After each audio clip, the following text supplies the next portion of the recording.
Alhamdulillah kita melihat anak-anak murid daripada SK Putrajaya Presiden 15-1 ini menunjukkan semangat yang bersungguh-sungguh dalam menjayakan program ini, di mana mereka menunjukkan reaksi yang memberansangkan dan beri positif ke atas penghijauan kawasan persekitaran sekolah mereka ini. Di pihak MTC kita melihat warisan hijau ini bukan hanya kepada inisiatif untuk membangunkan industri perkayuan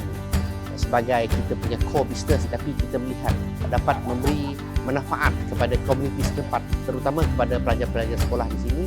supaya mereka dapat menikmati persekitaran yang hijau, bukan hanya untuk aktiviti pembelajaran tapi untuk juga aktiviti-aktiviti di luar kelas. Alhamdulillah, sekali lagi kita dapat bekerjasama dengan Jabatan Kehutanan Semenanjung Malaysia untuk program warisan hijau di Sekolah Kebangsaan Presin 15-1 untuk menanam sebanyak 150 anak pokok bersama pelajar-pelajar di sekolah ini. Dan ini bukan sahaja untuk mencantikkan atau menghijaukan persekitaran sekolah, tetapi juga untuk memberi kesedaran kepada semua pelajar tentang kepentingan alam sekitar.